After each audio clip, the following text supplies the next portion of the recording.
Aleluia. Irmãos, vamos estender as mãos para cá em nome de Jesus. Paizinho, muito obrigado, primeiramente, por tudo que o Senhor já nos concedeu até aqui. Senhor, nós te bendizemos, te exaltamos pela maneira como o Senhor nos faz enxergar o teu propósito, o teu coração, Senhor, a tua mente. Oh Deus, muito obrigado. São dias preciosos em que o Senhor está alargando a nossa visão, ó Deus, e trabalhando o nosso coração. Pedimos que o Senhor continue e abençoe o Sérgio com sabedoria, com graça, para que ele comunique o teu querer para nós, com toda a liberdade no Espírito. Em nome de Jesus, renova também o nosso ânimo, rejeitamos todo o cansaço, queremos estar com a mente inteira para receber a tua palavra. Em nome de Jesus. Amém. Aleluia. Queridos, vamos ficar em pé, só dar uma movimentada para a gente sentar e sentar renovado aí, em nome de Jesus. Receba um renovo do Senhor. Amém. Aleluia. Aqui tem uma ginástica laboral legal, que é o seguinte, ó. Vamos fazer a ginástica laboral legal aqui, ó. Você com a sua mão direita vai abençoar o irmão que está na sua esquerda.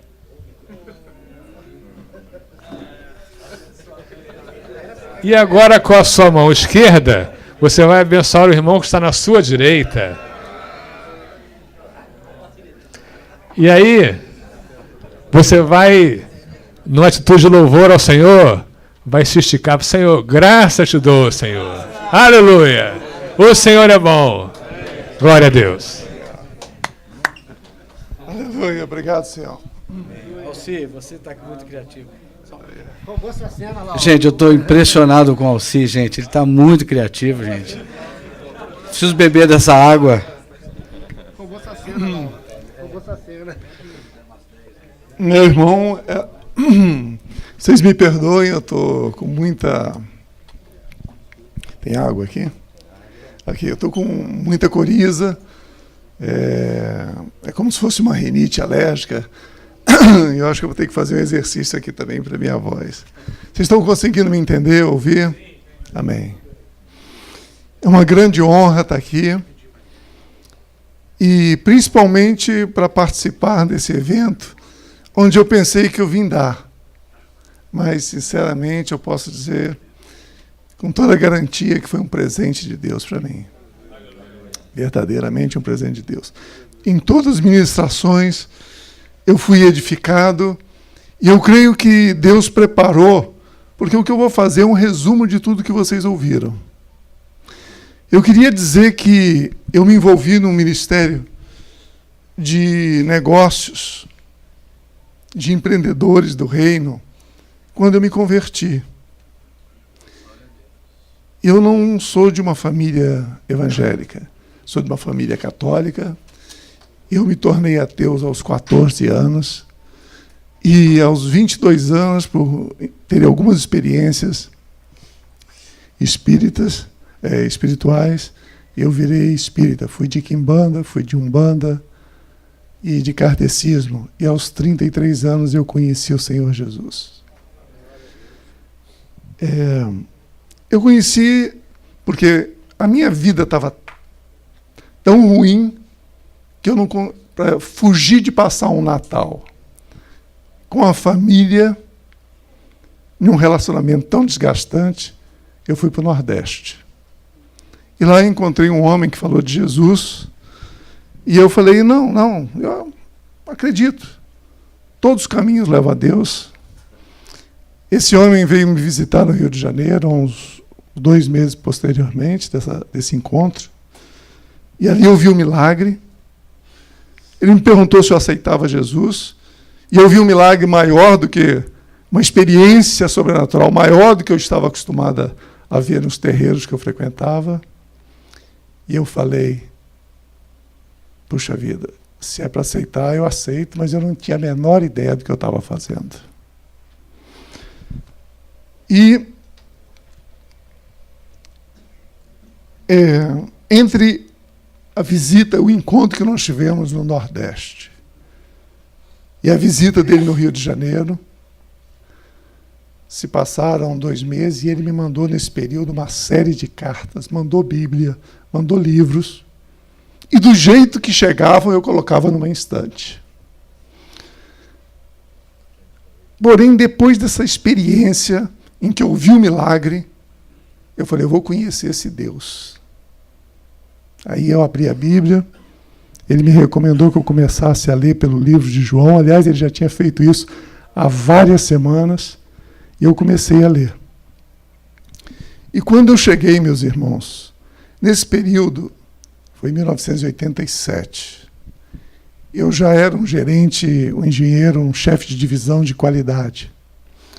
Eu já tinha viajado para a França e tinha algumas questões já na minha profissão, e eu comecei a querer entender um pouco mais de gestão, de administração. E aí apareceram os primeiros livros falando sobre o modelo de gestão de qualidade total japonês, isso em 1985, 86. E eu comecei a ler esses livros e eu entendia que o modelo de gestão de qualidade aplicado no Japão era um modelo muito bom. Era um modelo que tinha tremendo sucesso comparado com o modelo praticado no Ocidente. Mas eu não conseguia entender o porquê. E eu perguntava às pessoas, e as explicações eram repetições do que eu tinha lido.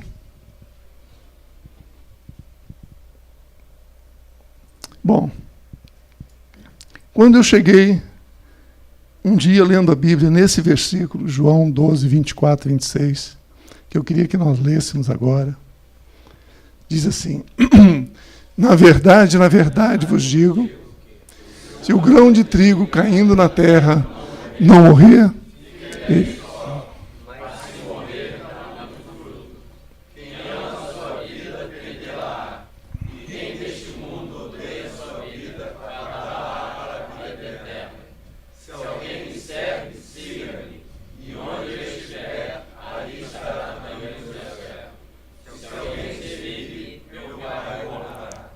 meus irmãos, eu nasci em Colatina. Meu pai já era de uma família tradicional, mas perdeu tudo. E se dedicou à cultura branca, que era mais barata para se plantar. E nós tínhamos 20 empregados, 19, porque ele era um dos 20, né? E as esposas, os homens iam na frente cavando, com enxadão, e os meninos ou as mulheres iam atrás jogando milho. E meu pai falava para mim, joga 3, 4 caroços. E eu jogava 5, 6, 7, porque eu queria que a minha fileira, que eu fazia com meu pai, produzisse mais. E quando começava a brotar, os primeiros, assim, soltava aquele pendãozinho, eu ia naquela primeira cova e observava o que estava acontecendo com os demais grãos. Exatamente essa experiência aí. E eu observava que aquele grão que tinha brotado, ele já não tinha uma aparência mais de grão. E aquele grão que tinha insistido em não brotar, passava alguns dias, ele desaparecia. E eu continuava observando, e aquele grão torcido, já meio escuro, parecendo mofo, de repente virava uma raiz. Então, quando eu li essa escritura, eu tive minha primeira experiência sobrenatural com o Senhor. O Senhor me tomou, eu nunca tinha ido ao Japão, e Ele me levou numa viagem espiritual ao Japão. Eu me deparei na porta de uma fábrica, observando o encontro de uma pessoa que parecia o diretor, meio gordinho, baixinho, uniformizado, e um operário. E ao se encontrarem, aquele diretor pergunta a ele, como vai sua família? Faz perguntas sobre os filhos, sobre a esposa. E aquele operário responde a ele, tão bem, tal. E, sabe, eu tenho um problema ali na máquina. O senhor pode ir comigo ali? Claro. E foram os dois caminhando até a máquina. E chegando ali diante daquela máquina, eles conversaram, mas eu já não ouvia mais o que eles estavam falando. E aí sumiu a imagem, e eu me vi como se eu estivesse passando num corredor de uma multinacional que eu trabalhara no último emprego. Ali tinham 2 salas de vidro, e dentro de cada uma tinha 2 gerentes. Em cada uma tinha um gerente, perdão. Um era um gerente de suprimentos. E ele estava fazendo uma cotação de material de construção da sua casa de campo. E o segundo estava preenchendo um bolo assim de papéis de loteria esportiva, na época da loteria. Porque o sonho dele era o quê? Ganhar na loteria e nunca mais aparecer naquela empresa. Então me veio uma pergunta: como pode a segunda empresa competir com a primeira empresa? A seguir, veio uma cena numa sala de um casal discutindo e 2 crianças assim assustadas no canto da sala. E eu observava aquilo e me veio uma pergunta: como pode essa família prosperar? Terminada essa cena, eu voltei e eu estava assim olhando para a Bíblia. E aí eu falei: quanta sabedoria! O Senhor ali me mostrou o que estava por trás da eficácia do modelo japonês. Estava o espírito de serviço. Eu não conhecia nada da palavra. O que estava por trás do sucesso de uma família? Um servia ao outro, sem divisão. E aí, meus irmãos, eu comecei, na minha conversão, a ter o desejo de começar a escrever um livro sobre o modelo de administração segundo princípios bíblicos. E eu confesso que eu tentei várias vezes, eu tinha esses arquivos ainda. Mas eu não tinha bagagem para produzir o material que eu sabia que eu tinha que produzir. Até que, passado alguns anos, chegou à minha mão aquele livro que agora está em português, chamado, em inglês é Doing Business God's Way, Fazendo Negócios à Maneira de Deus. Está ali, aquele livro ali.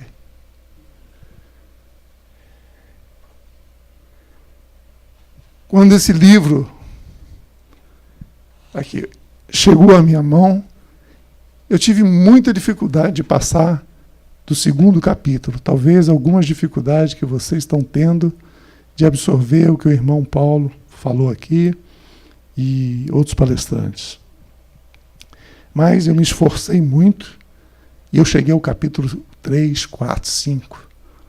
Até que eu falei: puxa vida, estou começando a entender. E a revelação que esse homem teve, que outros homens, que isso aqui, na realidade, é um handbook, é um compêndio de vários livros. A revelação que ele teve é o que ele fez um trabalho maravilhoso. E eu, então, me envolvi na tradução.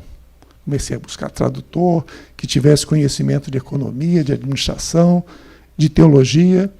E eu e James, que é o nosso líder internacional, que na cobertura ao Brasil, nos dispomos a fazer a revisão. E aí nasceu esse primeiro livro, e, paralelo a esse, nasceu esse 2º livro, que também completa a obra do Dennis, para um curso de 2 anos, que se chama Vencendo a Batalha pela Mente dos Homens.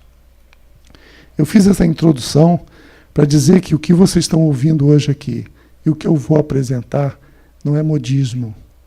A minha conversão se deu num chamado para o que nós estamos realizando hoje aqui. Isso tem 25 anos. Por que eu demorei tantos anos e tem 5, 6 anos, uns 7 anos mais ou menos, que eu iniciei esse trabalho. Por que demorou tanto esse tempo? É isso que a gente vai ver um pouquinho aqui, e eu espero que seja edificante para a vida de vocês. Aqui eu passo como aqui, né? Isso. Então a primeira questão que nós temos que analisar é: quem somos em Cristo? Por que Deus nos mantém nesse planeta? Para fazer o quê? De que maneira? Quando e com quem? O curso todo visa responder a essas perguntas e implementar o programa de Deus, o destino que Deus tem para você. Quer dizer, nós estamos falando, como nós falamos aqui, de sair de uma visão tradicional, de ajudando Deus a salvar o maior número de pessoas antes do fim.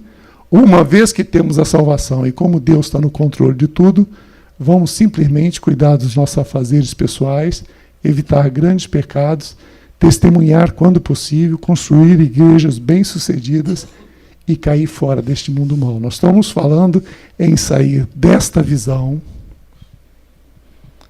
para sair para esta visão. Uma igreja de pensadores estratégicos. O que é um pensador estratégico? São pessoas, são filhos de Deus que discernem quais são as verdadeiras necessidades das pessoas e realizam planos para as encontrar onde elas estão e levar solução que elas precisam e não empurrar pela goela delas o que nós queremos que elas aprendam. Então, igreja, vejam que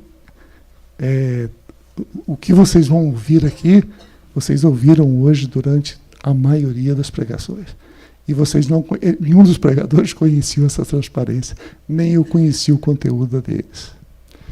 Então a igreja é um local de capacitação de eleitos e chamados a governar com pensamento estratégico. O que é um pensamento estratégico?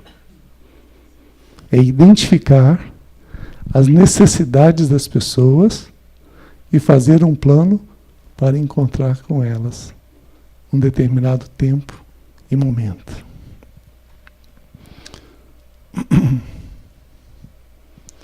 Uma igreja que discerne que isca os peixes estão mordendo. Qual a melhor maneira de assegurar a subsistência da minha família? Como posso viver em segurança, proteger a minha família e propriedade da violência, do furto, confisco ou da iminente falência da economia mundial, como o nosso irmão Paulo falou aqui.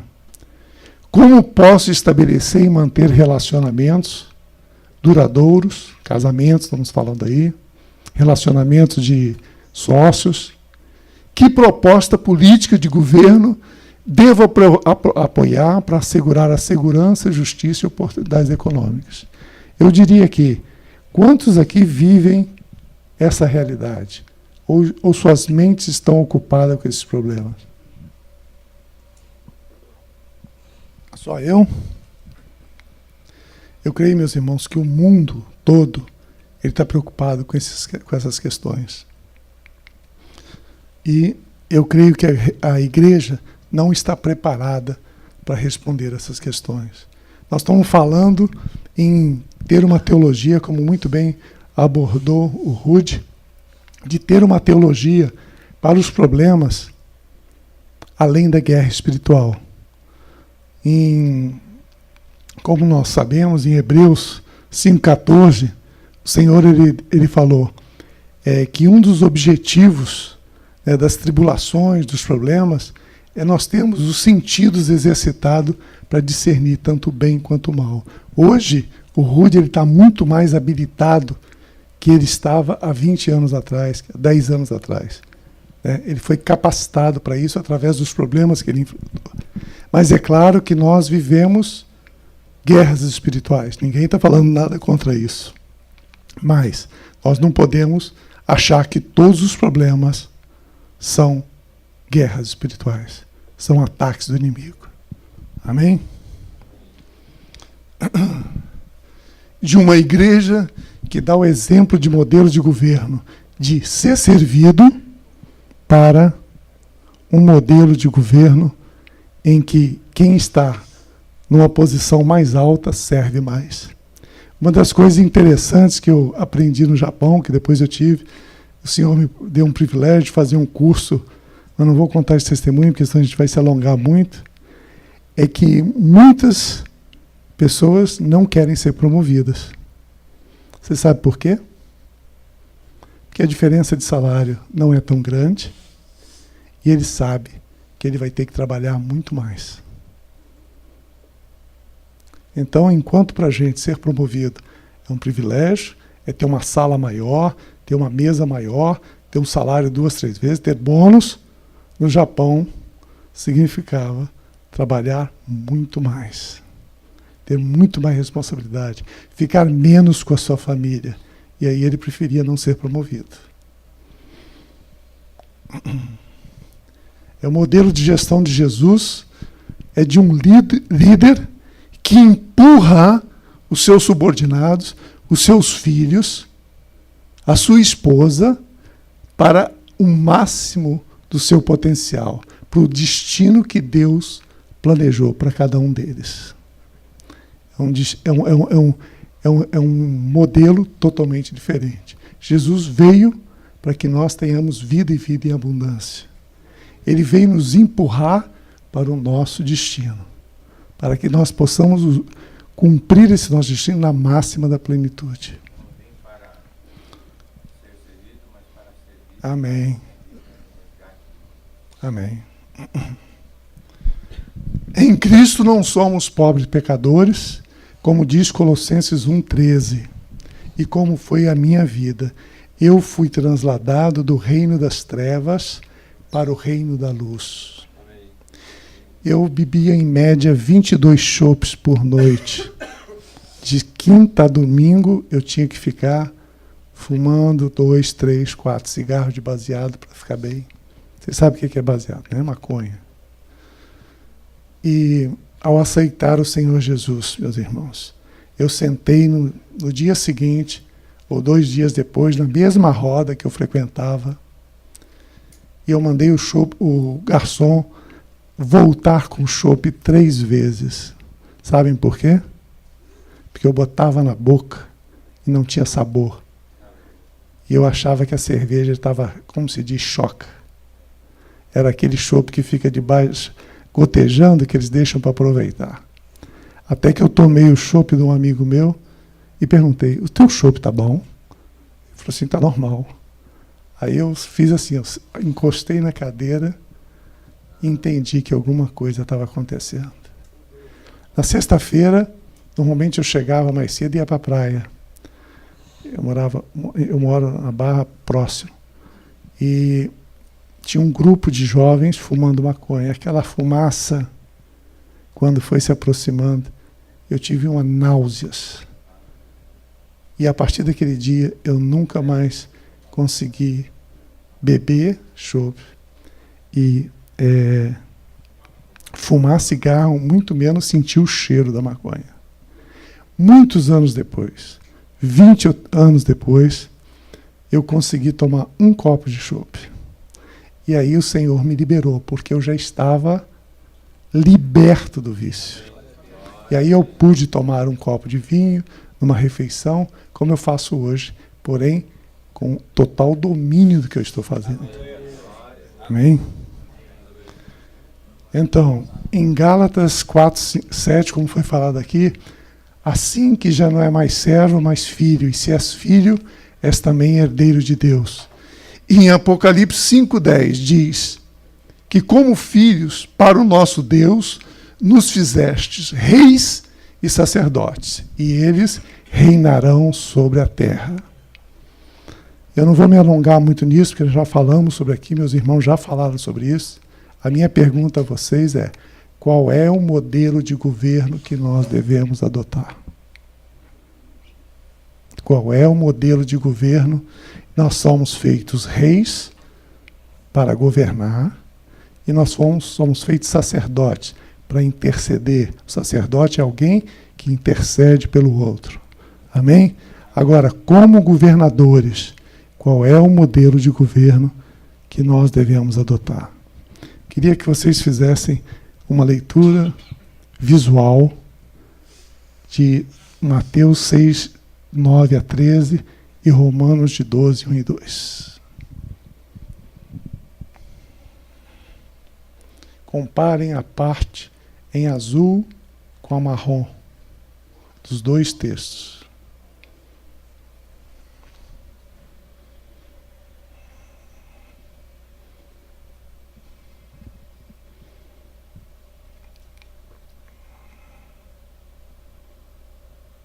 Qual a revelação que vocês têm?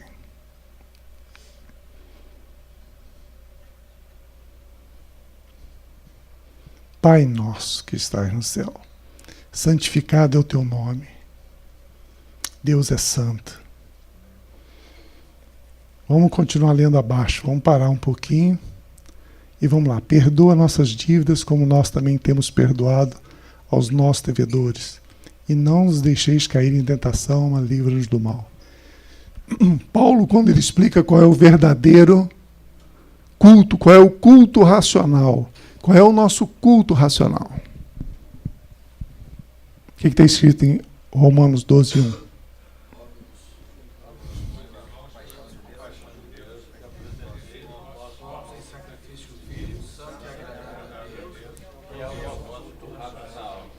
Qual a correlação que vocês veem entre a oração que Jesus ensinou a orar e Romanos 12, 1? Vocês conseguem ver a relação?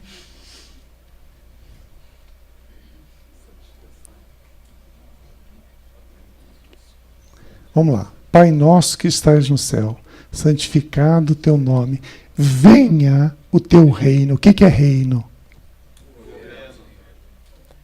Governo. Venha o teu governo. Seja feita a tua vontade, assim na terra como é no céu. Amém? Qual é a vontade de Deus? Que está lá em Romanos 12, 2. Qual é a condição? Não, mas venha o teu padrão de governo. Não adotem o padrão de governo desse sistema do mundo. Amém? Então lá, vamos indo, porque nós vamos hoje agora começar a mergulhar mais profundo. Deus criou o universo e Ele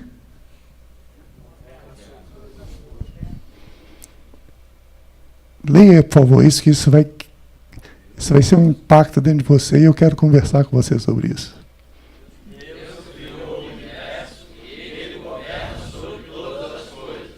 Não está no controle de todas as coisas. E uma vez filhos, somos convidados a co-governar com Cristo através dos mesmos princípios divinos. Digo, pois, que todo o tempo verdadeiro menino em nada difere do céu, ainda que seja Senhor de tudo. Bom, meus irmãos, um dia eu estava assistindo a ministração da nossa escola sobrenatural, que o irmão Rodrigo, que talvez alguns conheçam aqui, e ele estava ministrando e falando: olha, Deus é bom. Deus, jamais ele vai botar um câncer numa pessoa. Ele estava ministrando. Mas uma coisa que eu não entendo é como é que uma criança pode, de repente, aparecer com um câncer. Se Deus está no controle de todas as coisas, e Deus é bom, se Ele está no controle de todas as coisas, por que Ele não tira aquele câncer? Deus não está no controle de todas as coisas? Por que uma... Ah, não, ele é velho, ele pecou, os pais pecaram. Mas uma criança... Todo mundo faz essa pergunta, não só eu. E aí na hora me veio uma palavra: eu governo. E aí eu levantei o braço, mas o Rodrigo não me deu a menor atenção. Eu falei, esse cara agora vai me perturbar aqui, seguiu. No dia seguinte eu estava voltando do trabalho, já tinha andado 1/3 mais ou menos da distância. E assim começou o Senhor a falar, quase em voz audível. Eu não estou no controle de todas as coisas. Eu governo sobre todas as coisas. Se você tiver um iPad, você pode começar a procurar aí. Se está escrito em algum lugar que Deus está no controle. Nós confundimos a onisciência e a onipresença com um modelo de governo controlador.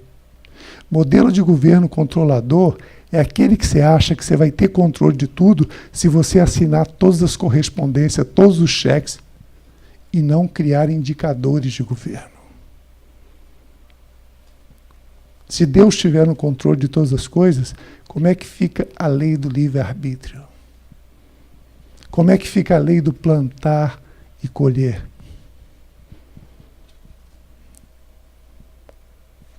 Meus irmãos, é muito difícil para mim ministrar sobre isso. Sabe por quê?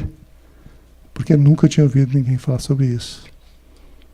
E quantas das vezes eu fiquei no meu quarto quase como enlouquecendo. Eu falei, Senhor, é isso mesmo? E aí até que eu conheci um irmão Steve, da Jocum, e por acaso a Jocum está com um ministério que é muito similar a isso aqui, e eles estão... Eu conheci esse irmão porque ele já tinha me comprado 2.000 livros. E eu mandei uma passagem para ele ir lá para o Rio, porque eu queria conhecer quem era esse cara. Lá de Fortaleza. E aí começamos a conversar, eu falei, meu irmão, o senhor me falou um negócio, e aí eu contei para ele essa experiência.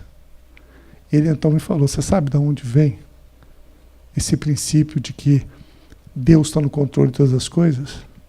Aí ele me explicou, vem do espanhol, o que será, será. A Espanha e Portugal foram colonizados pelos muçulmanos. Tiveram forte influência dos muçulmanos. E dali, eles absorveram dentro da cultura muçulmana que a matéria é má e o espírito é bom. Absorveram essa ideia de que Deus não está preocupado com nada da matéria. O negócio de Deus é só o espírito. Então, meus irmãos, hoje, o Rudy, a culpada é ele. Ele falou assim, você pode falar o que você quiser. Eu deixo isso com vocês. Porque isso muda, na minha opinião, toda a nossa história. Principalmente dentro de casa, na forma com que nós educamos nossos filhos. Nós educamos nossos filhos com todo um modelo controlador. E um dia, de repente, nós queremos que eles sejam governadores, administradores. Nós não ensinamos eles a administrarem, a terem responsabilidade, a aprenderem os princípios do plantar e colher. Amém? Permitir que eles errem. E errar com pouco. Como eu dei o exemplo na hora do nosso... dar uma mesada com 5, 6 anos, 7 anos, 8 anos. Com essa mesada você vai comprar roupa, você vai pagar o seu cinema. Vai chegar, te garanto que na primeira semana eles vão torrar tudo. E depois vão vir pedir para você. Ah, pai, eu gastei tudo. E aí começa... eu entendo aí o coração de Deus. Quando o irmão aqui falou, você vai pedir, mas ele não vai te dar. Porque ele está te ensinando. Ele está disciplinando. Porque ele te ama. E ele quer que quando você for grande, você não se esqueça, não se afaste dos caminhos dele. A igreja deve capacitar os filhos à aplicação prática e natural dos dons espirituais e princípios bíblicos do reino, no co-governo. Esse co-governo é de quê? Aquilo que o irmão falou aqui. No governo do nosso corpo. Romanos 12, 1. Apresenteis vossos corpos como sacrifício vivo, santo e agradável a Deus, que é o vosso culto racional. No governo da família. Se nós queremos ter uma nação, queremos ter uma cidade, queremos ter um bairro saudável, tranquilo, próspero, nós temos que ter o quê? Famílias. Famílias que andam em disciplina, famílias que economicamente prosperam. Uma cidade é formada por famílias. Amém? Se nós queremos ter um negócio, um governo, né, coisas reais, não só coisas espirituais, então nós precisamos praticar os princípios bíblicos. Fazendo isso, nós expandimos o governo, o reino de Deus na terra. Então essa é a figura que resume aquilo que nós falamos aqui da igreja ser uma escola. Do trono de Deus emana justiça e retidão. O Espírito Santo dá a revelação de dons e princípios. A igreja capacita santos para governar conforme a cultura do reino, a pessoa dele, a família, nos negócios e no governo civil. Amém? Eu acho que isso fez um resumo do que foi falado bem hoje aqui. E como eu falei para vocês, não conversamos, nem conhecia o Paulo. Agora, alguns princípios, eu vou passar rápido, porque o Paulo falou muito bem sobre eles. Alguns princípios considerados nos ensinos da Business Leadership School, Strategic Life Training, que tem o curso de 2 anos e que, como eu falei, esses são os primeiros 6 meses. Eu vou apresentar a vocês, porque se aparecer uma oportunidade de nós termos uma célula aqui em Vitória, será tremendo. O nosso objetivo é ceder o material, custa R$150 por ano, porque o nosso objetivo não é ter lucro, é simplesmente pagar as despesas e de xerox ou de reprodução. E nosso objetivo é expandir essa visão, porque nós acreditamos que se nós queremos mudar a história das nações, nós temos que aplicar esses princípios. Eu acho que a minha primeira experiência, quando eu estudei o Japão, a primeira coisa que eu aprendi é que o Japão se tornou rico sem ter nenhuma reserva mineral ou riqueza. Quando eu estive no Japão, uma coisa que me surpreendeu foi eles estarem cobrindo a terra com uma terra fértil, porque aquela terra era tão velha que era improdutiva. Comparando com a terra que eu nasci, em que não se precisava botar adubo, bastava arar e no ano seguinte se produzia da mesma forma. No Japão, eles tinham que antes colocar uma camada de terra adubada, como se fosse um jardim, para produzir. E nós vivemos aqui com muito mais deficiência econômica que eles.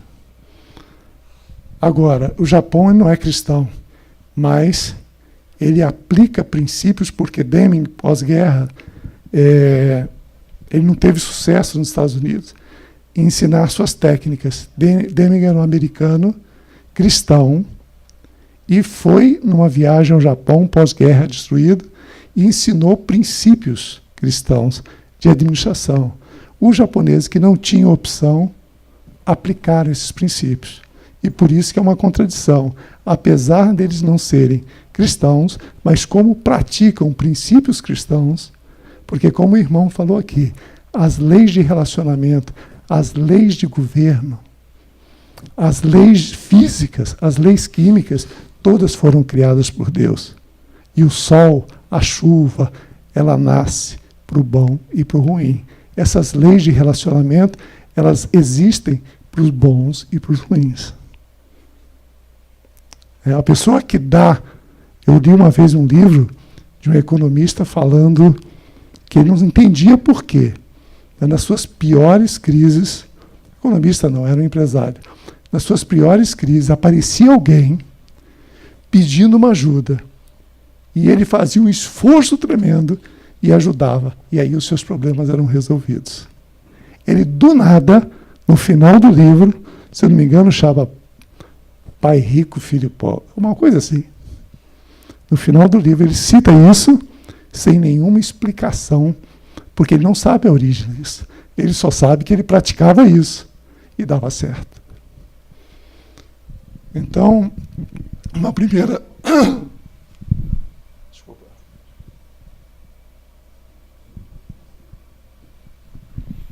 Então, uma primeira verdade que nós temos que ter em conta é: todos os cidadãos do reino são igualmente filhos, tem autoridade e poder de acordo com o seu destino na terra. Devemos honrar o bom servo que atua dentro do templo e fora do templo. Porque o meu grande sonho era parar de trabalhar, né, para poder servir 100% dentro de uma igreja. Então esse daí foi o primeiro paradigma que eu quebrei, que eu tive que quebrar. Segundo, os filhos precisam entender a diferença entre riquezas, que são ativos perecíveis, ganhos honestamente ou não. Fortuna é o que nós somos. Esse nome fortuna é uma tradução que vem do inglês de fortune, que na realidade não é a mesma coisa, mas eu não encontrei uma palavra melhor. Mas eu creio que dá para nós entendermos qual é a revelação do Denis nesse caso, que não foi minha. Riqueza é aquilo que são os bens materiais. Fortuna é o caráter, nossas habilidades, é o nosso discernimento espiritual, né? E é desenvolvido através da obediência à palavra de Deus. Riquezas adquiridas através da fortuna, uma bênção total. A fortuna produz a riqueza duradoura que levaremos para a eternidade. Para fazer o quê?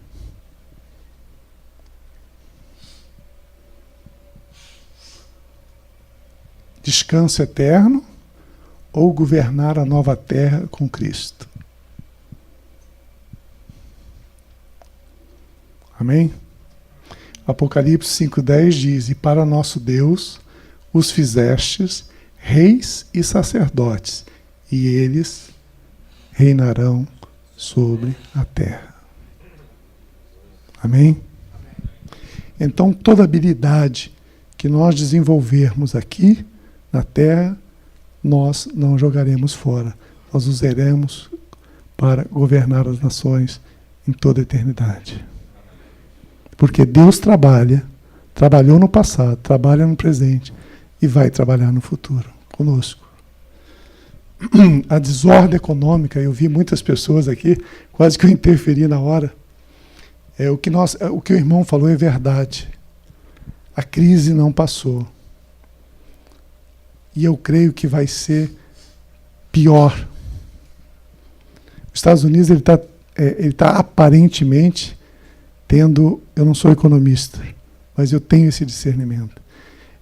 Os Estados Unidos ele está aparentemente conseguindo, né, através de algumas manobras lá políticas, equilibrar, maquiar a situação, adiar.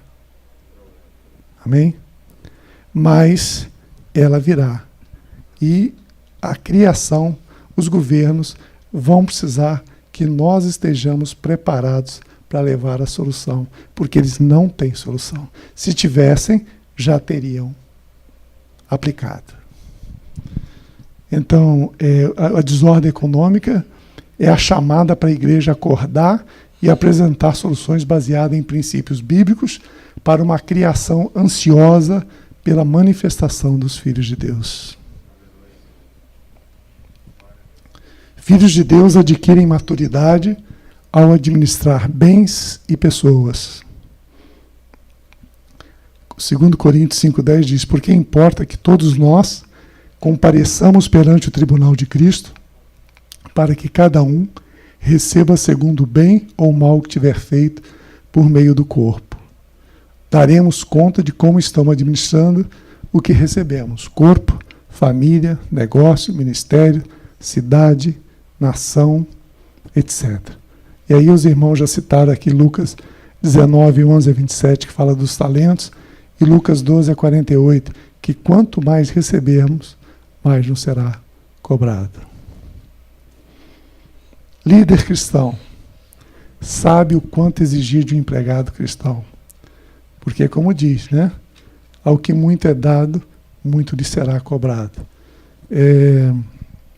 Uma vez eu estava lendo um artigo em que havia uma entrevista com um operário americano de indústria automobilística.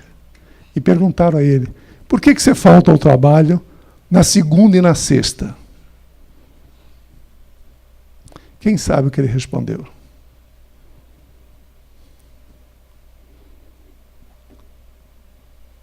Porque se eu trabalhar só... ou seja, o que ele quis dizer é o seguinte, ele não faltava mais, porque se ele faltasse mais, ele não conseguia pagar suas contas. Amém? Então, o empregado cristão, você é um gerente, você é um empresário, ele chega para você e fala, que benção, eu soube que o senhor é um pastor, eu soube que o senhor é um irmão. O que você deve dizer para ele? Cara, um mau negócio que você me falou, que a partir de hoje eu vou ter que te cobrar mais do que eu cobro aos outros. Porque você conhece a palavra. Você conhece que você precisa ser luz da terra, o sal. Amém?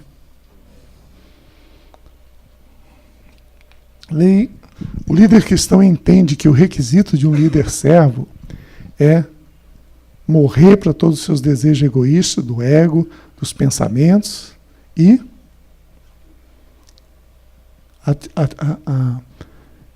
passar a ter uma atitude de quê? De servo. Amém? Atos 3:25 diz, na tua descendência serão abençoadas todas as nações da terra. Então, aquilo que o irmão falou hoje aqui, estamos repetindo, né? A família deve se tornar dutos de bênçãos para uma criação que anseia pela sua manifestação. Cada membro da família deve ser um duto da graça. Amém? Então, o que nós estamos falando aqui, o que é? Uma revisão. Filhos devem discernir limites de atuação.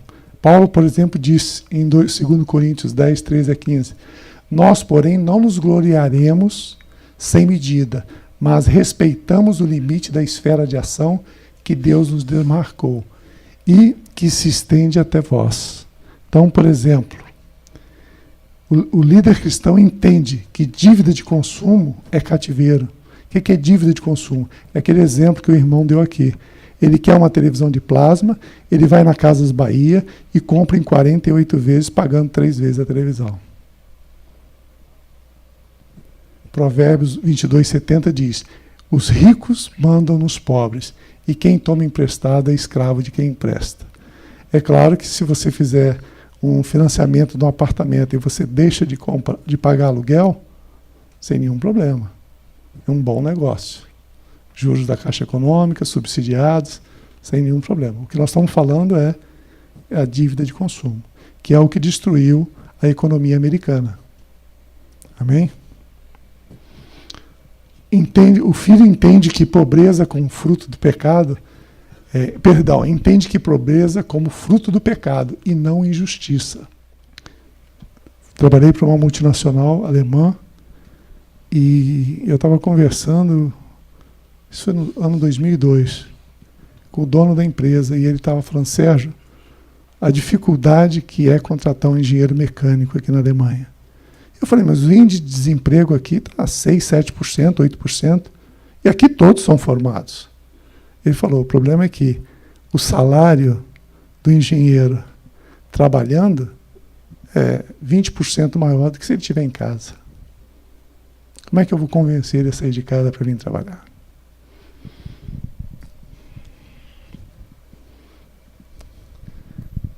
O filho entende que trabalhar faz parte do plano de Deus. Trabalho não é maldição, é mandamento. Amém? Se alguém não quiser trabalhar, também não coma. Gálatas 6:7. Não vos enganeis, de Deus não se zomba, pois aquilo que o homem semear, isso também se fará. Os filhos entendem que leis civis devem estar de acordo com os princípios do reino. Cobrar mais imposto de quem tem mais é anular o princípio de plantar e colher. O que o socialismo fez foi tirar todo o potencial, porque se você tira todo o lucro, como é que você vai ter reinvestimento? Investimento de governo não gera riqueza. O que gera riqueza é o investimento feito pelas famílias. Hoje os Estados Unidos passa a crise que ele está passando porque também é um modelo falido, é um modelo em que ele estimula a economia através de consumo de produtos que não têm valor. Não importa se aquilo é necessário para você ou não. É importante que eu tenho que fechar meus números. E a Europa, ela entende que ter lucro que o rico ele não tem direito a ter lucro. Justiça é fazer todos iguais. E o comunismo, o pior de todos, ele tira totalmente o interesse por você, pela sua criatividade, para você produzir mais. Uma vez eu estava andando na fábrica com o dono de uma empresa e ele começou a reclamar que aqueles operários eram negligentes, eles não tinham que ser demitidos, aquela história, né, que vocês devem conhecer, de algumas conversas. E aí eu falei assim, nós podíamos parar, era um verão de 44 graus, Rio de Janeiro, uma forjaria de péssima qualidade, as labaredas de fogo saindo pela forja, aquele homem botando uma barra de ferro pesando 30 quilos ali, tirando aquela barra de ferro rubra, colocando em 3 máquinas, morto de cansado, um calor insuportável. E aí eu falei assim, podemos parar um pouquinho aqui? Com 10 minutos o cara queria ir embora. Aí eu fiz uma pergunta para ele. Que interesse esse homem tem de produzir mais? Qual o interesse que ele tem de produzir mais? No final do mês ele vai ter o quê? Um salário. Se ele produzir mais ou menos. No Brasil você não pode dar participação. Se você der participação, aquilo vira o quê? Salário. Então, na sazonalidade, quando a produção cai, você é obrigado a quê? Manter. Então você não pode fazer nada.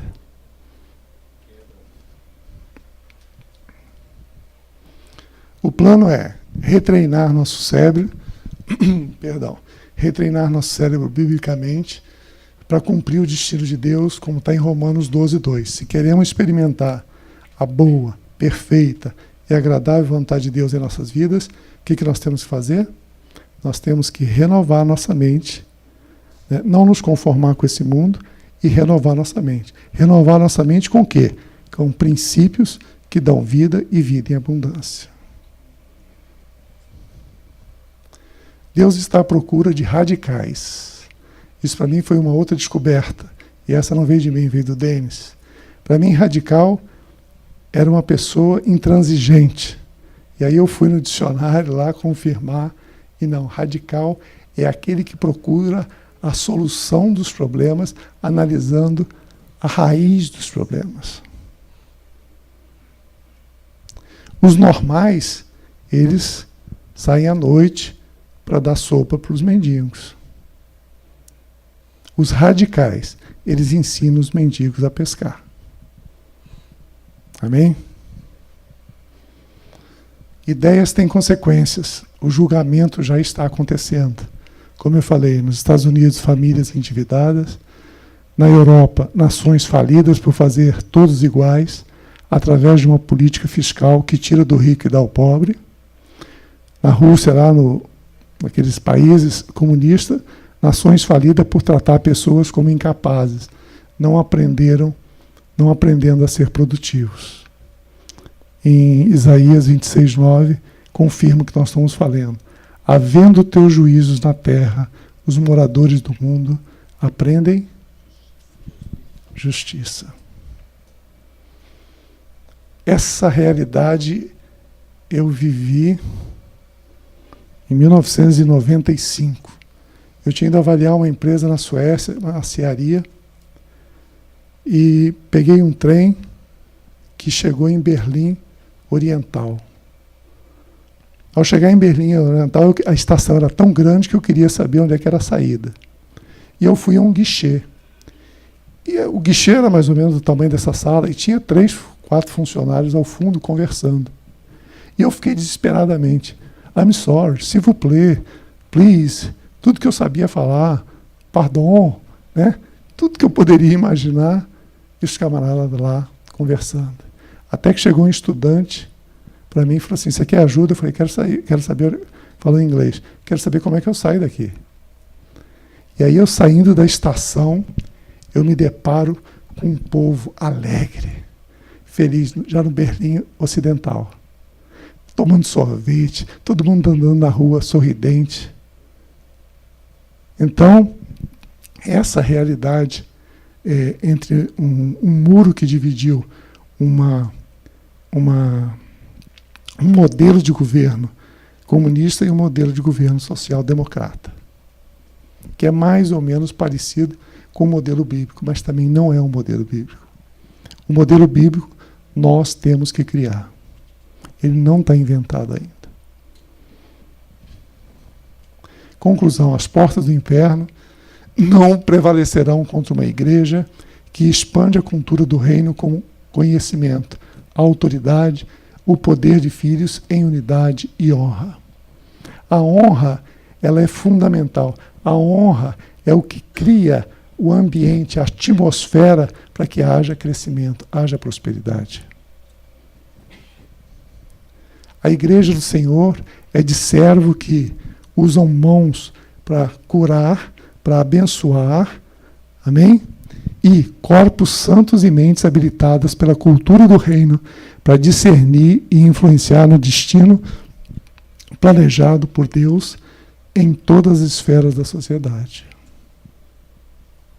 Todos de acordo? Então, meus irmãos, eu peço desculpa da minha voz, está horrível, mas é isso que eu queria deixar a vocês. Eu creio que isso é um resumo de tudo que nós ouvimos aqui durante o dia. Para mim foi muito importante conhecer homens como o Paulo, que está fazendo esse trabalho, tem penetração junto à autoridade, porque no Rio de Janeiro nós estamos conseguindo formar a segunda turma. E a primeira turma nós formamos com os presbíteros da igreja, exatamente por aquilo que você falou. Seria bom que todos os presbíteros da igreja tivessem aqui, porque eles são os que vão estar capacitando os santos. Vocês vão estar aplicando esses princípios no seu trabalho, mas os presbíteros é que vão estar a cada domingo ministrando a 1.000, 2.000, 3.000 santos. E no mundo, nós somos, como Igreja Verbo, mais de 40.000, talvez. E nós só conseguimos fazer isso no Rio de Janeiro. É uma guerra, irmãos. É uma guerra muito grande. Mas vocês estão no caminho certo. E eu saio daqui muito animado, muito edificado, porque eu vejo aqui, primeiro que eu sou capixaba, e eu senti ao chegar ao Espírito Santo uma atmosfera da presença de Deus. E ao ver os olhos de vocês, o coração de vocês, está aqui até essa hora, prestando atenção. São corações cativos ao Senhor. Vocês são empreendedores do reino. Vocês serão bem-sucedidos, em nome de Jesus. E aquilo que nós tivemos uma visão, sem conhecer o nosso irmão Rude, muitos, ele não sei se lembra isso, mas muitos na igreja profetizaram. Ele era assim, o mais baixinho, o mais tímido do grupo que estava ali na frente. Mas todos falaram coisas muito grandes sobre ele. Eu não conheci o irmão. Falamos um pouco no final. Mas, Ruth, o que vocês estão fazendo é algo muito grande. O Senhor está muito feliz. E, como se diz, não desvia nem para a direita, nem para a esquerda. E serás muito bem sucedido. Amém? Deus abençoe vocês, em nome de Jesus.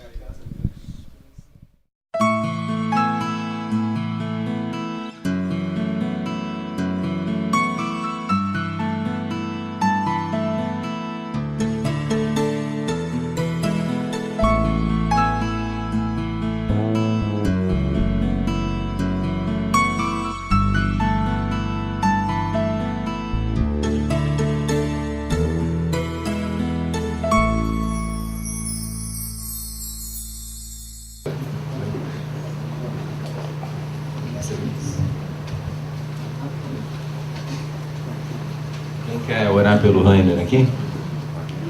Vem, Alcir.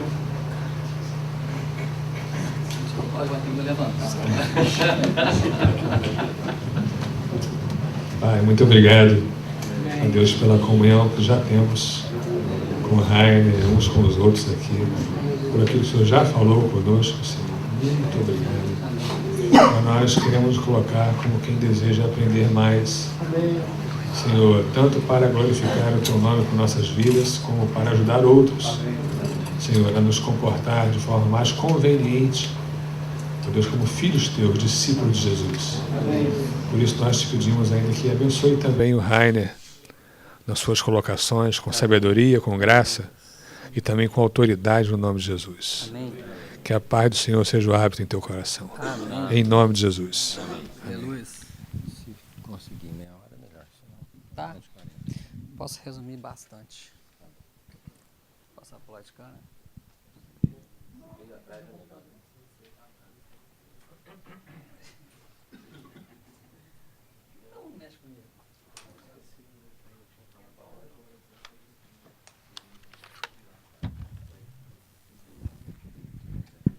Vem cá, Zé, faz favor. Amados, é muito bom saber que tem mais um analfabeto por aqui. Achei que era só eu. Que bom, tenho só um curso técnico, ele também, eu acho, né? Eu só tenho um curso técnico, olha lá. Graças a Deus, aqui mais um, que bom, rapaz. Fiquei feliz agora. Aleluia, amado. Muito obrigado, meu irmão. Queridos, eu preparei aqui algumas coisinhas. Vou tentar ser rapidinho. Desde que... Meu nome é Rainer, eu moro em Vargem Alta, uma cidade muito grande, tem 20 mil habitantes. E eu sou proprietário de uma empresa, não tenho sócio. O nome da empresa é Açoarte. Essa empresa ela fabrica máquinas para mármore e granito. Aquele irmão da marmoraria, tá vendo? Se tivesse me procurado, quem sabe eu tinha ajudado ele. E essa empresa começou há 25 anos atrás, mas bem antes disso, eu pretendo contar uma historinha aqui. Desde quando eu nasci, eu estou com 45 anos agora, então você tem que ter paciência comigo. Quando eu nasci, eu fui o 8º filho. Minha mãe, muito pobre, pai, família muito pobre. A gente morava em Aribiri, Vila Velha. Quantos conhecem Aribiri aqui? Não sei, mas é um bairro bem pobre. E a minha mãe, quando eu nasci, a gente não tinha condições de me manter vivo, não sei. Na época era bem complicado. Então minha mãe tentou me abortar. Antes de eu nascer ainda, tentou me tirar. E algum tempo atrás ela me confessou isso. Chorou muito, me pediu perdão. E muitas coisas aconteceram na minha vida para eu morrer antes de ter os 10 anos de idade. Mas isso, amados, não me trouxe nenhum problema no coração, nunca trouxe. E eu acho que uma das coisas que mais faz um líder de fato ser líder é ele não ficar lambendo aquelas feridas do passado, ficar remoendo, porque não sei quem, não sei onde. Amados, isso você perdoa e toca a ficha, enxerga para o alvo e vai em frente. Com mais ou menos 9 a 10 anos de idade, eu comecei a vender picolé na praia. Eu vendia frutapão na rua. Não sei quantos conhecem frutapão aqui. A gente falava frutapão meio embolado e as pessoas querendo saber o que estava vendendo, a gente falava que era frutapão e aí vendia o frutapão. E já era o marketing. Cadê o irmão do marketing aí? Tá vendo? Isso já era marketing. Eu vendia ferro velho, catava ferro velho no lixo, levava daqui para ali, de lá para cá, e vendia esses ferro velho, frutapão, picolé, e eu mantinha, de alguma forma, com as coisas. Passado um tempinho, com mais ou menos 9 para 10 anos de idade, eu tinha uma bicicletinha que eu tinha comprado com esse dinheiro, e eu então negociei, eu troquei essa bicicleta a troco de uma cigarrinha de ônibus e umas besteirinhas. E meu pai viu fazendo esse negócio na hora. Ele chegou de tardinha e ele falou comigo: Rainer, você tem certeza que quer trocar sua bicicleta por esse material aí? Falei: tenho. E ele saiu de lado, deixou eu trocar a bicicleta a troco daquilo ali. Bom, 3 dias depois, é claro que fez falta a bicicletinha. E esse foi o primeiro tombo que eu levei, irmãos. A primeira manta foi essa daí. E eu tive uma lição forte. Eu aprendi que tem gente mais esperta que você. Então, daí eu comecei a enxergar de uma forma diferente as coisas. tem que olhar com mais carinho. A partir daí, com mais ou menos 11 para 12 anos de idade, meu pai fez para mim um torninho de madeira. E eu comecei então a tornear a madeira, fazia uns cabides, fabricava esses cabides na laje da casa que a gente tinha. E saía pela rua vendendo esses cabides. Eu consegui um. Esse cabide tem muitos anos. Eu consegui estar comigo lá na empresa, esqueci de trazer ele e mostrar para os irmãos, ficou lá. E esse cabidinho eu fazia e vendia nas ruas. E era muito bom, irmãos, era muito divertido. Eu sempre ganhei dinheiro com o trabalho, sempre fui trabalhando, sempre muito honesto. Até para manter na escola técnica foi muito complicado, a gente não tinha dinheiro para almoço, e aí ia para o restaurante, cheirava bastante aquele restaurante todo, me enchia a barriga de água, e aí passava o dia com muita alegria. E à noite tinha o jantar, graças a Deus. Andava pela feira, irmãos, eu colhia laranja na feira, no chão da feira, e maçã, o que tinha, assim, dava de bonde, colhia. E eu ia para casa para depois comer aquilo. E quando a minha mãe e meu pai compravam uma dúzia de laranjas, aquela laranja era a laranja, irmãos, era aquela laranja. Era assim, o dia que eu comi aquela laranja era o dia. Eu não estou reclamando não aqui, irmãos, me entenda errado, eu estou dizendo como foi o passado. Amém? Não estou reclamando de nada. Foi tudo bênção, foi tudo Deus ensinando, trabalhando, Deus sabia o que queria comigo já há tempo. E eu fui levando assim. Quando eu fiz 13 anos de idade, mais ou menos, meu pai e minha mãe foram morar em Vargem Alta. E nós ficamos, então, em Vitória. Todos os filhos ficaram em Vitória. E foi uma época também difícil, porque eu fiquei sem o apoio de pai e mãe. Era um moleque, meio que moleque de rua. Eu consegui depois uma outra bicicleta. Eu cheguei para Linhares de bicicleta, irmãos, sozinho, menino, com 13 anos de idade, 12 para 13 anos de idade. Eu cheguei para Vargem Alta de bicicleta sozinho também, então era assim solto, um menino de rua, vivia em mangue, pegava caranguejo, eu tinha uma vida à vontade, sem a direção de pai e de mãe. Minhas irmãs nessa época, todo mundo tinha que tocar a sua vida, ninguém ligava para ninguém e assim foi. Depois eu saí da escola técnica, fui fazer um estágio numa empresa chamada Plano Engenharia, na Leitão da Silva. Eu pegava 2 ônibus para ir, 2 para voltar, levava marmita, fiz um cursinho de Basic, de computador na época. Isso, quem está lembrado desse trem? CP200, alguém lembra disso? É por aí. E nessa época aí, amados, chegava em casa às 10h30 da noite, e aí eu tinha que pegar a janta que alguém tinha feito para a gente, aí eu comia aquela jantinha, preparava a marmitinha, botava na geladeira, tomava banho, dormia, lá para meia-noite, 5 da manhã acordava de novo, pegava um ônibus, outro ônibus, ia para o trabalho, e assim foi um bom tempo, talvez um ano, não lembro bem. E eu fiquei muito, muito magrinho, irmãos. Bem magrinho. Edson, você era o Schwarzenegger perto de mim. Foi uma época difícil, mas também proveitosa, irmãos, porque eu aprendi a dar valor ao trabalho, dar valor a não ser preguiçoso, ser um cara trabalhador, essas coisas vieram acontecendo no dia a dia. Depois eu mudei para Vargem Alta, e aí nós conseguimos montar uma empresa lá, essa empresa chamada Sorte. Aí meu pai, antes disso, eu trabalhei de ajudante mecânico para o meu irmão, trabalhei para ele quase um ano como ajudante mecânico na oficina dele, e sempre, irmãos, muito honesto, sempre muito correto, sempre tentando falar a verdade ou fazer as coisas da forma correta. Não era irmão ainda era ímpio, e meu pai também nessa época. Aí nós montamos essa empresa chamada Asuarte, e essa empresa era uma empresa, nós dávamos só manutenção, eu era o torneiro, meu pai era o soldador dessa empresa. E então nós observando as caminhonetes da época lá, as picapes F-35, elas tinham um problema em comum na caixa de marcha delas, que grimpava a caixa de marcha. Não sei quantos conhecem a F-35 aqui, aquela com câmbio no volante, aquilo agarrava, trepava as marchas, aquele trem não andava. E aí a verdade é que nós, observando aquilo, tive uma ideia de jogar essa alavanca para baixo, ali em cima da tampa. A gente conseguiu cortar aquela tampa, enfiar uma alavanca ali e passava marcha na mão. E isso foi um sucesso fantástico. E nós começamos então a vender essas tampas de carro de marcha.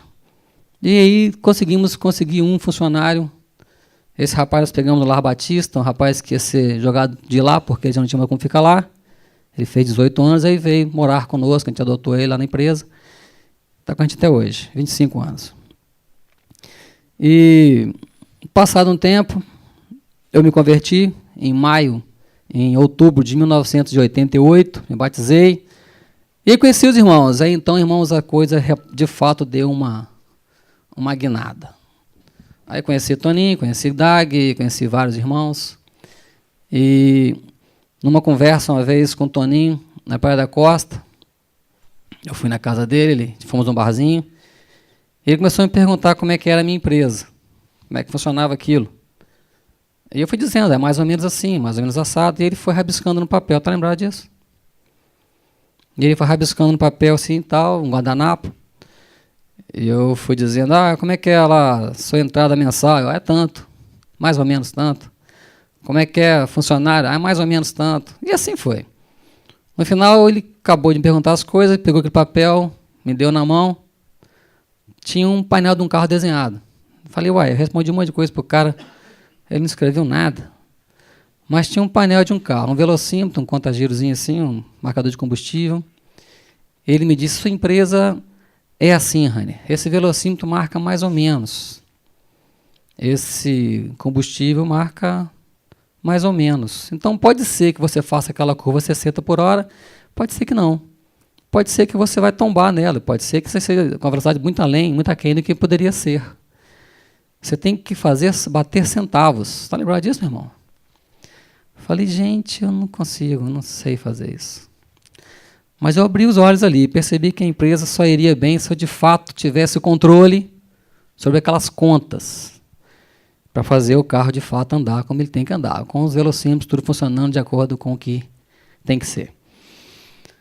E então nós resolvemos partir para a máquina de mármore e granito, que é o que eu achava que dava dinheiro. A gente achou que o negócio era bom. E aí fizemos as 3 primeiras máquinas. Uma primeira máquina que era uma politriz manual. Essa máquina, na verdade, na época era uma coisa assim, muito diferente. E fizemos uma primeira máquina, botamos no mercado para rodar.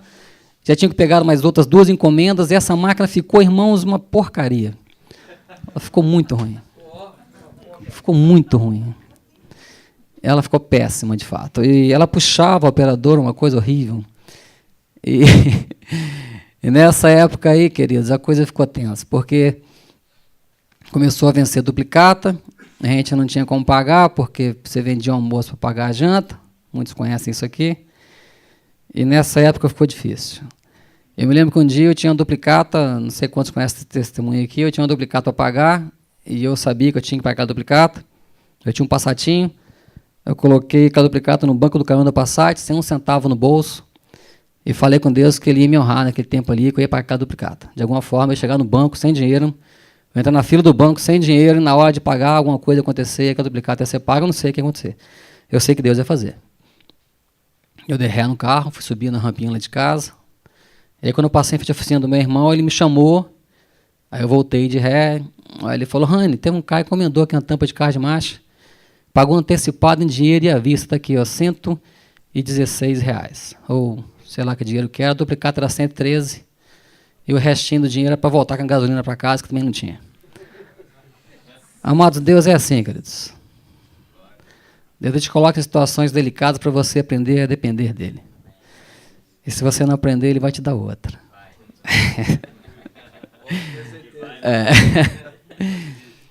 E eu peguei, amados, esse dinheiro do meu irmão e botei em cima daquela duplicata. Entrei no banco, paguei, botei a gasolininha, talvez 2 litros de gasolina, e voltei para casa chorando muito. E choro até hoje. Deus é bom, irmãos. Nesse tempo, essa máquina ficou muito ruim desse cliente. Ele então pegou o caminhão, pegou essa máquina, sempre são máquinas pesadas, amados, são máquinas de mais de 1 tonelada. Ele pegou essa máquina, botou dentro do meu pátio, na empresa na Suarte, na época, irmãos, era talvez 1/4 dessa sala aqui. Não era isso. É talvez 1/4 dessa sala aqui. Ele colocou a máquina assim no meu pátio e falou, Rani, ou o dinheiro ou a máquina funcionando. E aquela duplicata já tinha me quebrado já uns dias antes. Eu falei, agora, amado, eu preciso de fato de um milagre. Então eu fui para casa e comecei a orar, orei. E uns 2 dias depois, acordei de madrugada, irmãos, eram umas 6 da manhã, 5 para 6 da manhã, eu tive uma visão. Eu tive uma visão de uma planta, um papel vegetal escrito de canetinha azulzinha. Eu tinha uma planta de como deveria ser essa máquina. Ela deveria ter um corte num certo ponto dela ali e ela iria funcionar. Eu tinha uma visão, foi só isso. Eu tinha uma visão clara da planta da máquina, uma visão em 2D, eu vi a máquina. Eu acordei cedo, rápido, fui para casa, fui para a empresa. Chegando na empresa, eu peguei um maçariquinho, cortei a máquina naquele ponto da visão.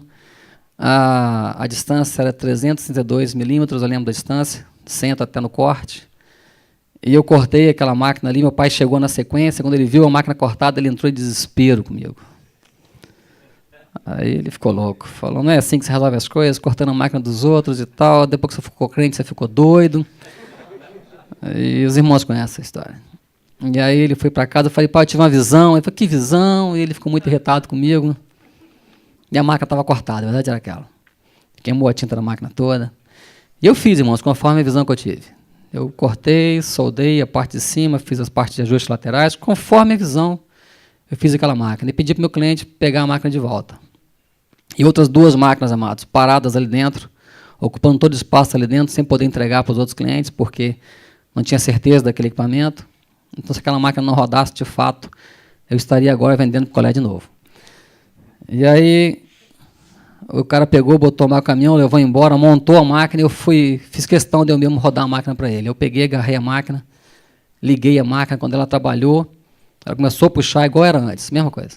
Falei, Jesus. Aí, mexi naquela parte do sonho da visão, aí ela cedeu naquela parte do corte, então ela flutuou na pedra, e aí ficou uma festa. Aí a máquina ficou perfeita, ficou linda, e essa máquina, irmão, especificamente essa máquina, eu consegui comprar de volta.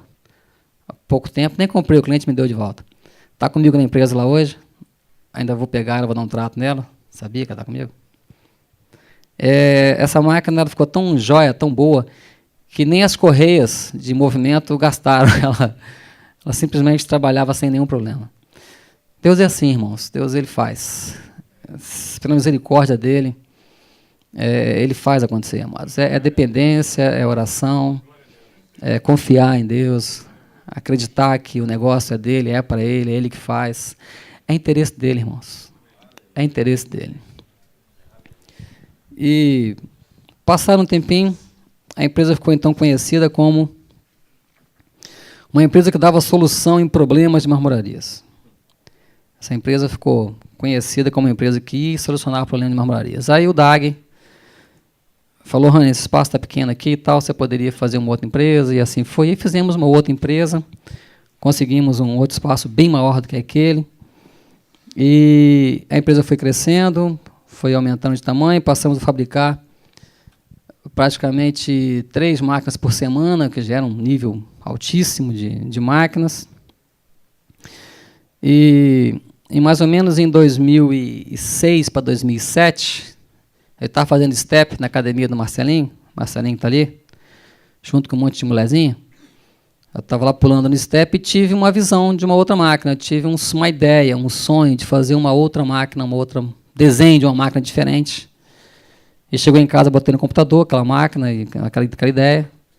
E aí fizemos uma máquina, mais 2, 3, lançamos, elas ficaram rodando mais ou menos. Aí trouxe de volta, refizemos e reenviamos para os clientes, de graça. E aí elas rodaram muito bem. E aí a gente pegou e teve coragem de lançar essa máquina na feira de Cachoeira do Itapemirim. Quando lançamos a máquina na feira, amados, o governo lança uma lei proibindo nas marmorarias poeira e barulho nas marmorarias. E essa máquina fazia exatamente isso. Ela só tirava poeira e barulho das marmorarias nessa parte de acabamento de face. Resultado, 700 máquinas vendidas em 2 anos, só desse desenho. Queridos, as pessoas ficaram muito chateadas conosco, com a concorrência, falando que a gente tinha privilégio de informação. Obrigado. privilégio de informação. De fato temos, né, amados?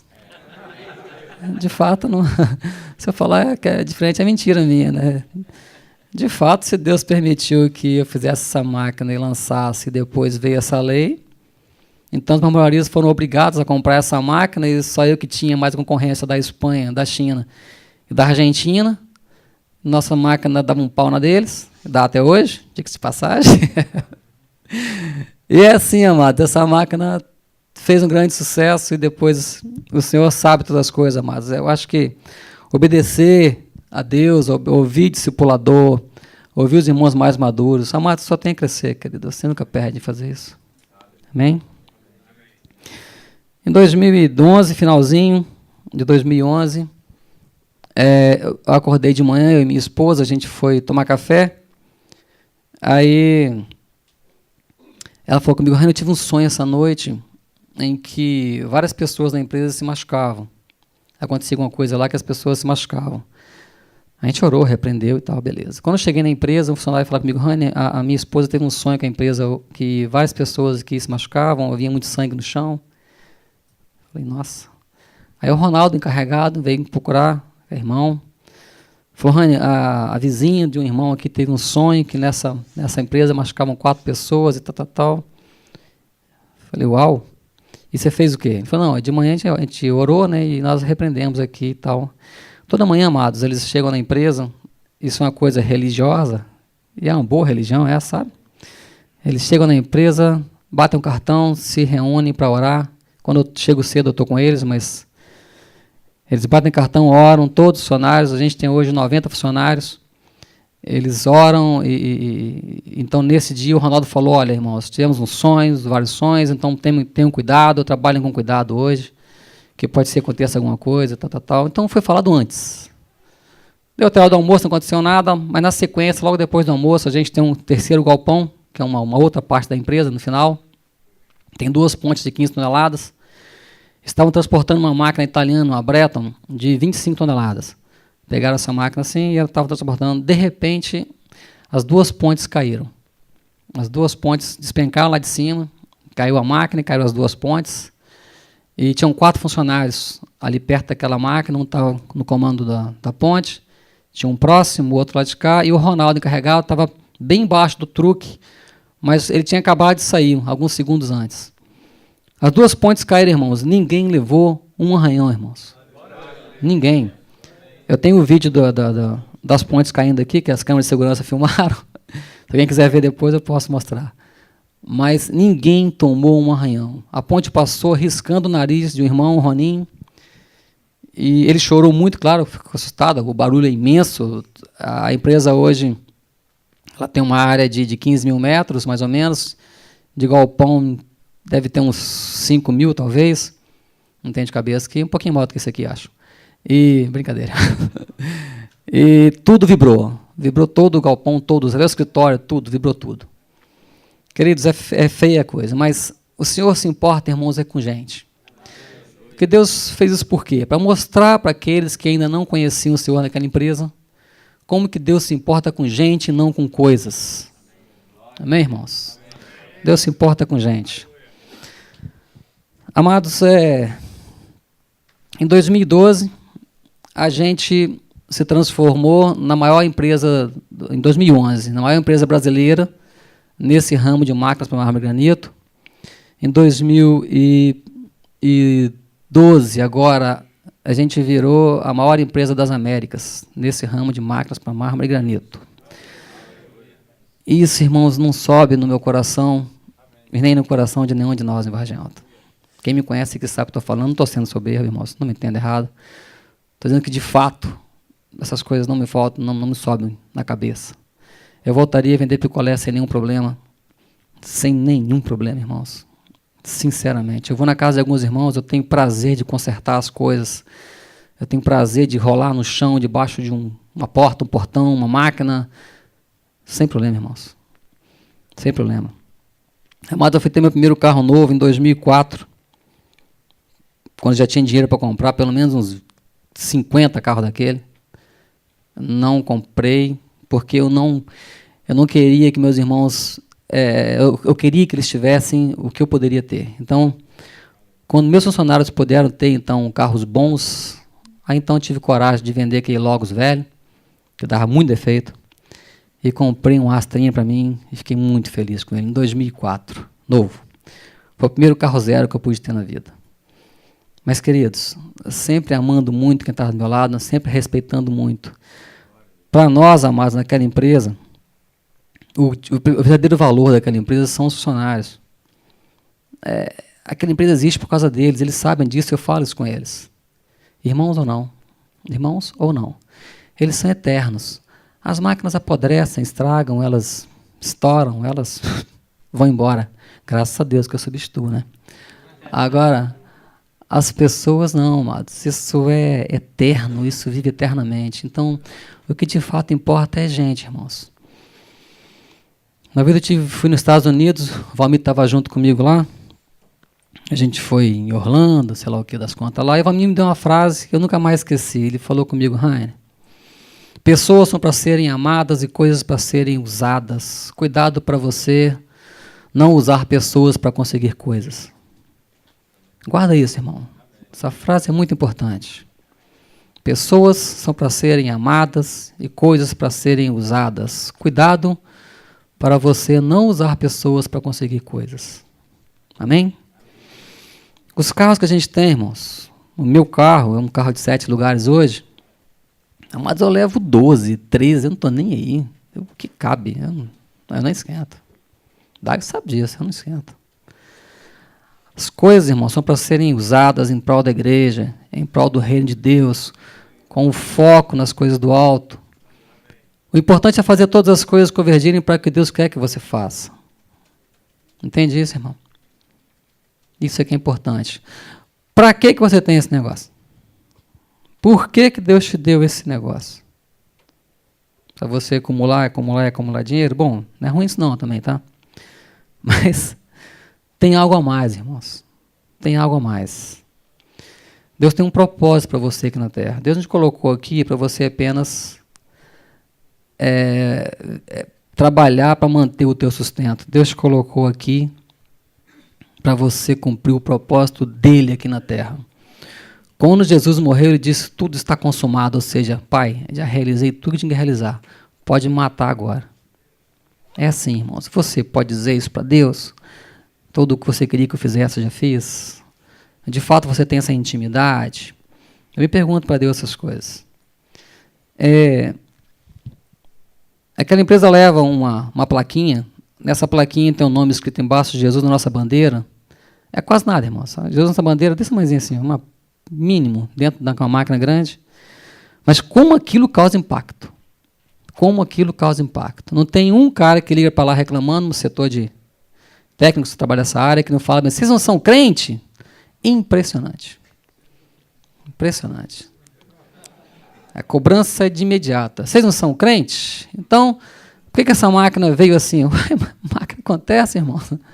A VEG, que é uma empresa mundial, a VEG nos manda material, às vezes, com defeito. Você tira da caixa aquele computador e bota na máquina, vai dar pau no cliente, vai fazer o quê? Aí você explica, conversa, mas como aquele nomezinho ali, irmãos, como aquilo causa impacto? Jesus, esse nome causa muito impacto.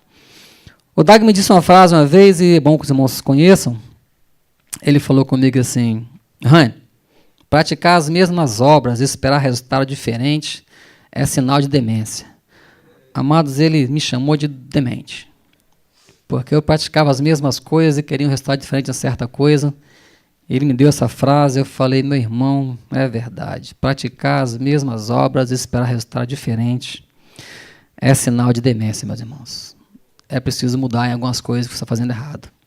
Mude agora e colhe um fruto na frente. Uma outra frase, essa aprendi com o Toninho: potência não é nada sem controle. Essa ele me ensinou bem. Queridos, você é uma potência, sua empresa é uma potência, sem controle, isso não é nada. Isso é um Opala SE 6 cilindros com pneu de Fusca, irmãos. Isso é nada, a primeira curva vai tombar. Potência não é nada sem controle. Amados, é isso. Tem muitos outros testemunhos que eu posso contar dessa empresa, daquilo que Deus fez, viagens, cada viagem uma história, cada dia uma história. A verdade é que Deus quer saber de gente, irmãos. Deus quer saber de gente. Então, se o seu negócio não é voltado para a gente, vai ficar complicado. Amém? É isso. Ruth? Não. Hoje na empresa, 60%, 50% talvez são irmãos, os outros não. Então a gente dá pressão neles. A gente inverteu o quadro lá, entendeu? Lá a gente ora e abençoa essas pessoas e procura saber dos problemas delas e doa a cesta básica e faz casas e ajuda de alguma forma para que eles conheçam a Cristo através desse amor, desse servir. Alguma pergunta mais? Amém?